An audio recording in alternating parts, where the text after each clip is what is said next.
जिंदगी तू बर्बाद कर दे ले, हमार खुशियाँ तू छीन ले ले, अब हम तोड़ जिंदगी बर्बाद कर दे। काहे इतना घूर घूर के देखा तारा? तहार मेहरारू है का? फोटो साफ करके सोचत रहनी। अच्छा जी। हो गई है तो रखता।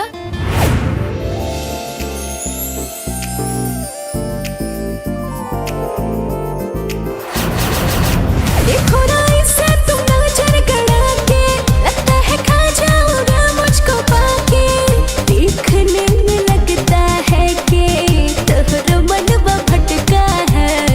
दीपक तोरा से बहुत प्यार करेले। तुझे देख के कुछ तो खटका है, दिल ओढ़नी के गोद में अटका है।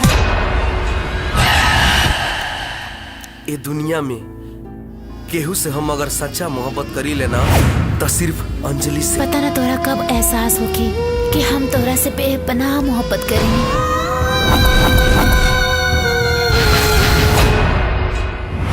अरे कौन है रे?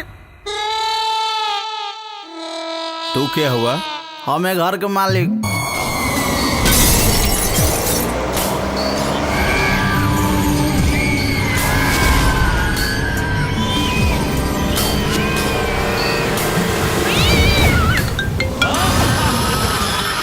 चोरी चोरी हमारा से मिले अवतारा, जान जाए के हो अपना दत्त सुधारा।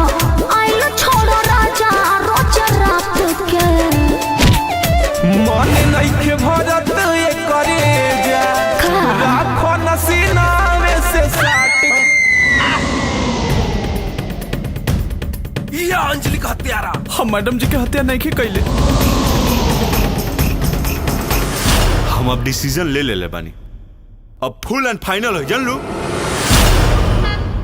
अब बताओ हमरा का करे के बा। देख दीपक जी पापा। बड़ा मेहनत और लगन से कंपनी के खड़ा कैले बानी। ई पोजीशन बा, गलती ना कहिए जैसे कंपनी का इज्जत हमरा इज्जत पे दाग लगे, बुझला नु? लोगावा कहेला अब हमनी के प्रेम के कहानी। तू दीवाना मैं दीवानी। इले अंजलि के मर्डर हो गई।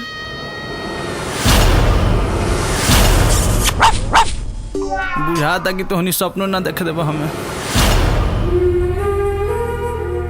कारियलिया ते हमरा प्यार के हमरे से जुदा कर देले। चल गइलू छोड़े के हमके, हमर जिंदगी वीरान हो गइल बा।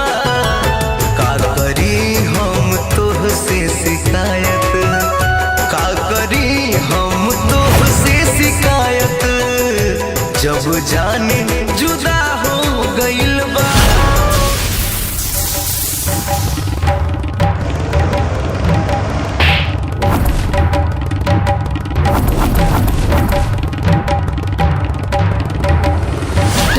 अच्छा कर्म करे वाला खातिर अच्छा होली, बुरा करे वाला के परिणाम तो बुरा ही होई।